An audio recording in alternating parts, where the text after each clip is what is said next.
नमस्कार, शाम के 4 बजने वाले हैं। वक्त है फास्ट एंड फैक्ट्स का। फास्ट एंड फैक्ट्स में देखिए आज की तमाम बड़ी खबरें पूरी रिसर्च के साथ। मैं हूं सचिन, मेरे साथ है पूर्णिमा। शुरुआत करते हैं जो इस वक्त की बड़ी खबर है। नजफगढ़ से खबर आई जहां पर एक एयर एम्बुलेंस के क्रैश होने की खबर थी। एयर एम्बुलेंस की क्रैश लैंडिंग की खबर है। जफरपुर कला के कैर गांव में खेतों में प्लेन की क्रैश लैंडिंग हुई है। बताया जा रहा है कि एयर एम्बुलेंस जिसमें 7 लोग सवार थे, उसमें से 5 लोग सुरक्षित बताए जा रहे हैं, 2 लोग घायल हो गए हैं। इंजन फेल होने की वजह से प्लेन की क्रैश लैंडिंग की गई। बताया जा रहा है कि विमान के एयर एम्बुलेंस के दोनों ही इंजन फेल हो गए थे।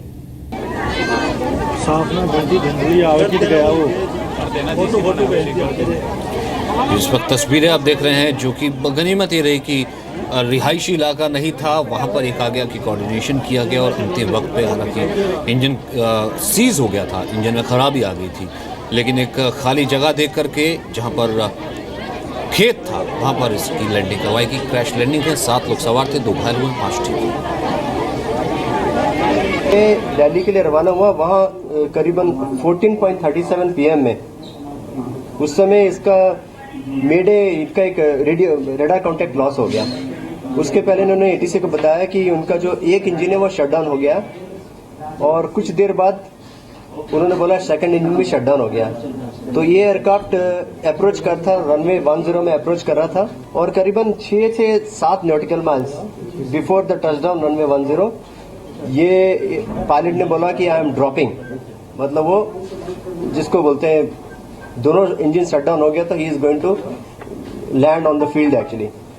तो जहां मेरे को वहां की ATC से इंफॉर्मेशन मिला कि क्रैश लैंड होने के बावजूद भी उसमें सारे के सारे पैसेंजर और पायलट सेव है, उनको हॉस्पिटल लिया जा रहा है।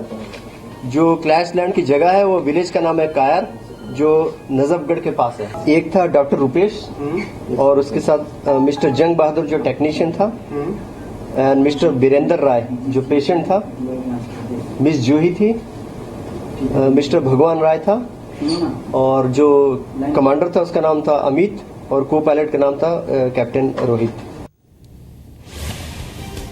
दिल्ली के बटला हाउस एनकाउंटर पर कई सवाल खड़े हुए हैं। कांग्रेस और आम आदमी पार्टी ने इसे फर्जी बताया था, लेकिन एनकाउंटर के दौरान फरार एक आतंकी अब ISIS के वीडियो में नजर आया।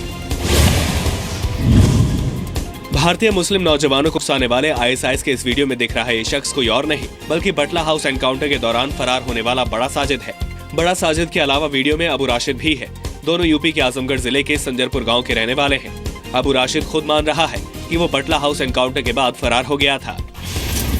बटला हाउस एनकाउंटर के बाद हिंदुस्तान की जमीन हमारे लिए तंग हो गई। खुफिया एजेंसियां, ATS, पुलिस हमारे पीछे पड़ गई। जो आतंकी ISIS में शामिल होकर देश के खिलाफ साजिश रच रहा है, उसी आतंकी को कांग्रेस और आम आदमी पार्टी के नेता बेकसूर बता रहे थे। UPA सरकार में मंत्री रहे सलमान खुर्शीद ने यहाँ तक कहा था कि बटला हाउस एनकाउंटर देखकर सोनिया गांधी रोने लगी थी। मेरा कहना यह है ऐसा एनकाउंटर नेशनल सिक्योरिटी रेडिएशन में राजनीति नहीं करना चाहिए। Terror is a terrorist is enemy of the nation, he has no religion.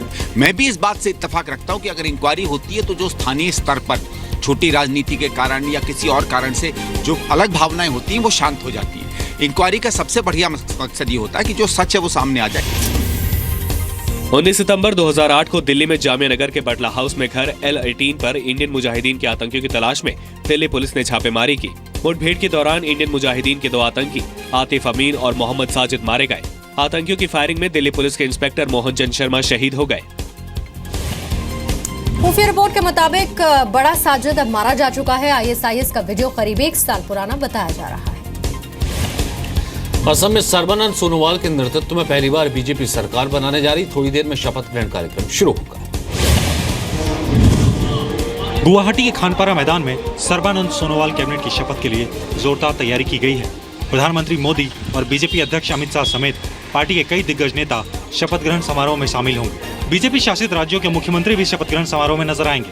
आज होने वाले समारोह में 10 से ज्यादा मंत्रियों के शपथ लेने की उम्मीद है।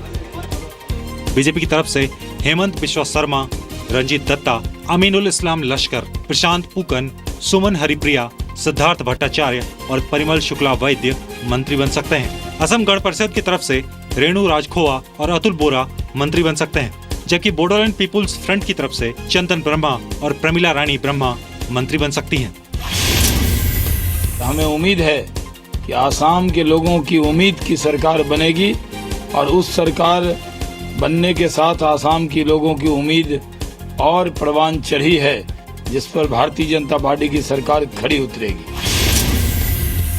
असम ही नहीं बल्कि पूरे नॉर्थ ईस्ट में पहली बार बीजेपी की सरकार चुनकर आई है। बीजेपी गठबंधन को 126 में से 86 सीटों पर जीत मिली है। बीजेपी को 60 सीट मिली है, जबकि एजीपी को 14 और बीपीएफ को 12 सीटें मिली हैं। सर्बानंद सोनोवाल सिर्फ 5 साल पहले असम गण परिषद से इस्तीफा देकर बीजेपी में शामिल हुए थे। 2 साल पहले केंद्र में मंत्री बने, अब राज्य के मुख्यमंत्री। कॉमन मेडिकल एंट्रेंस टेस्ट यानी कि एनईईटी पर अध्यादेश को राष्ट्रपति ने मंजूरी दे दी है। अध्यादेश को मंजूरी मिलने के बाद अब इस साल राज्य के मेडिकल बोर्ड नीट के दायरे से बाहर रहेंगे। इससे सुप्रीम कोर्ट का फैसला इस बार कुछ हद तक लागू नहीं होगा। हालांकि सभी प्राइवेट मेडिकल कॉलेज नीट के दायरे में होंगे। जिन 7 राज्यों ने नीट को मंजूरी दी है, उनकी सीट इस साल नीट से ही भरी जाएंगी। केंद्र सरकार बड़े स्पष्ट मंशा से जो सुप्रीम कोर्ट का आदेश है उसी को स्पिरिट में लागू करने के लिए हम अग्रसर हैं। हम अनुरोध करेंगे, प्राइवेट मेडिकल लॉबीज के पक्षधर बनना बंद करिए और छात्रों और उनके माता पिता के बारे में सोचिए, ताकि बेहतरीन डॉक्टर इस देश को मिल सके। 11 अप्रैल को सुप्रीम कोर्ट ने मेडिकल के लिए होने वाली अलग अलग प्रवेश परीक्षा को खत्म कर सिर्फ नीट को मंजूरी दी। इस बार नीट 2 चरणों में हो रहा है। पहला चरण 1 मई को हुआ था, जबकि दूसरा चरण 24 जुलाई को होगा।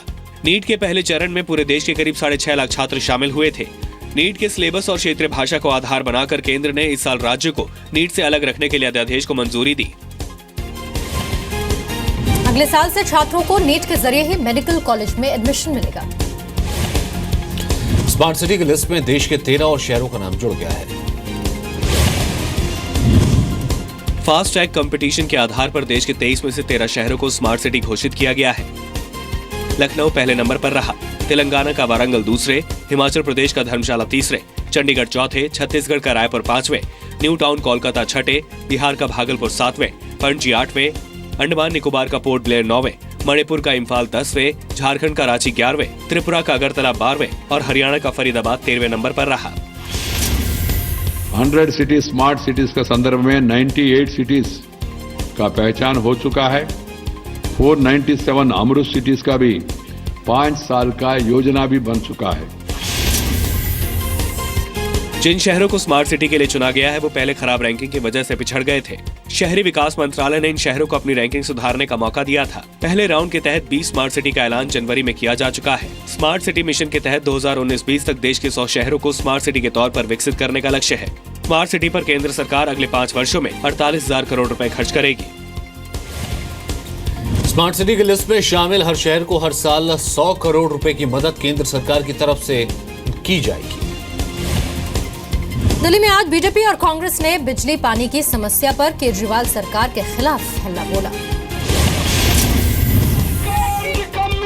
पहले बीजेपी ने प्रदर्शन किया, फिर कांग्रेस ने।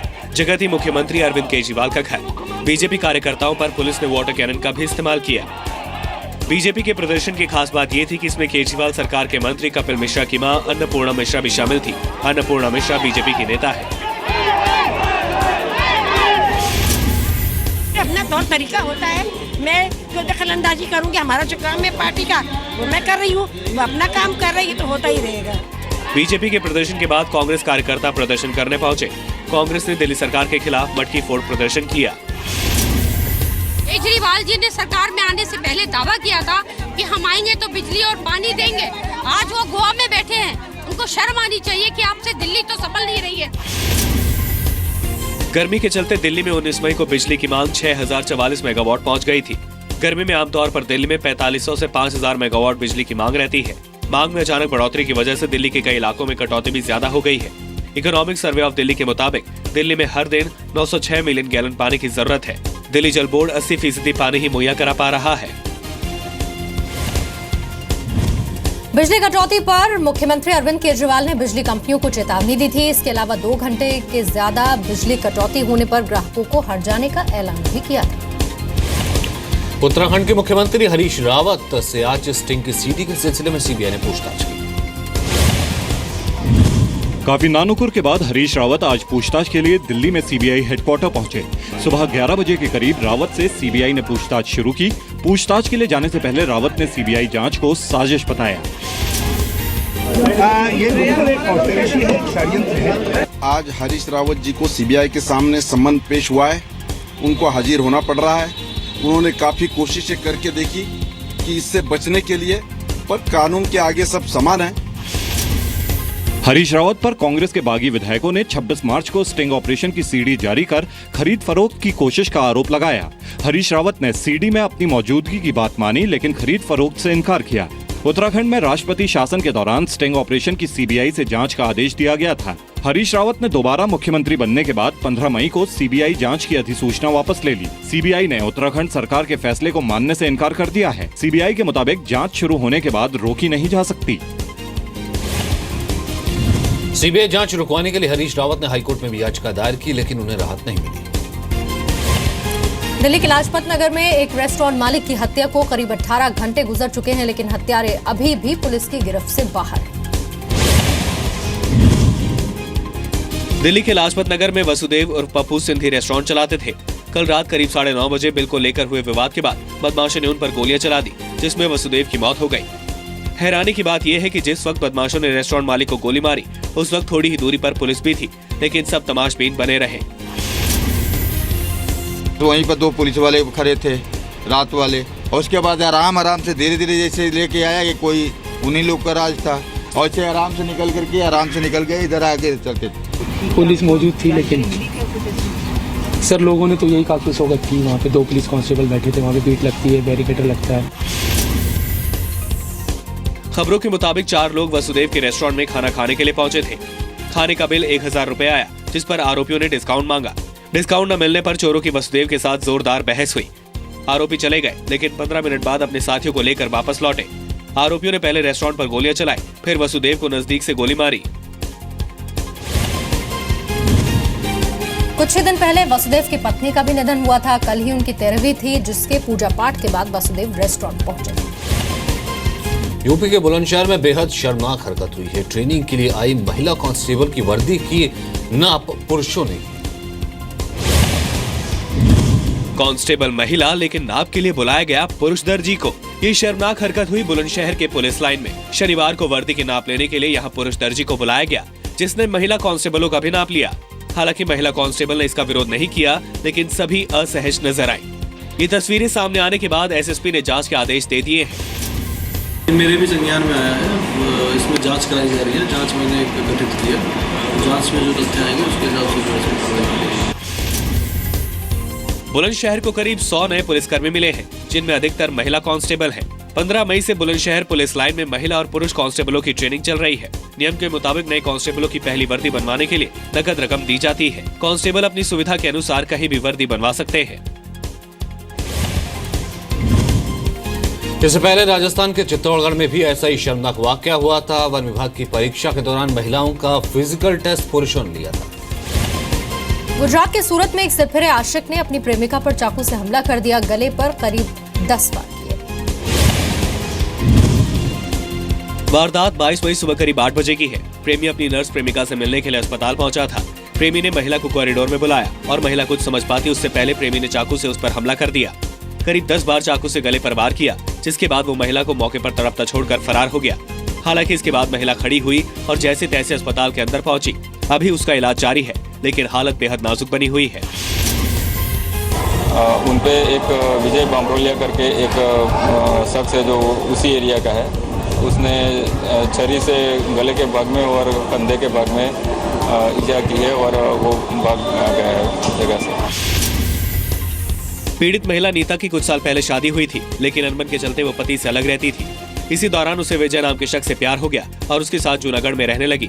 विजय के साथ भी नीता का रिश्ता ज्यादा नहीं चला और वो उससे भी अलग हो गई थी। आरोपी विजय ने बदला लेने के लिए नीता को जान से मारने की कोशिश की।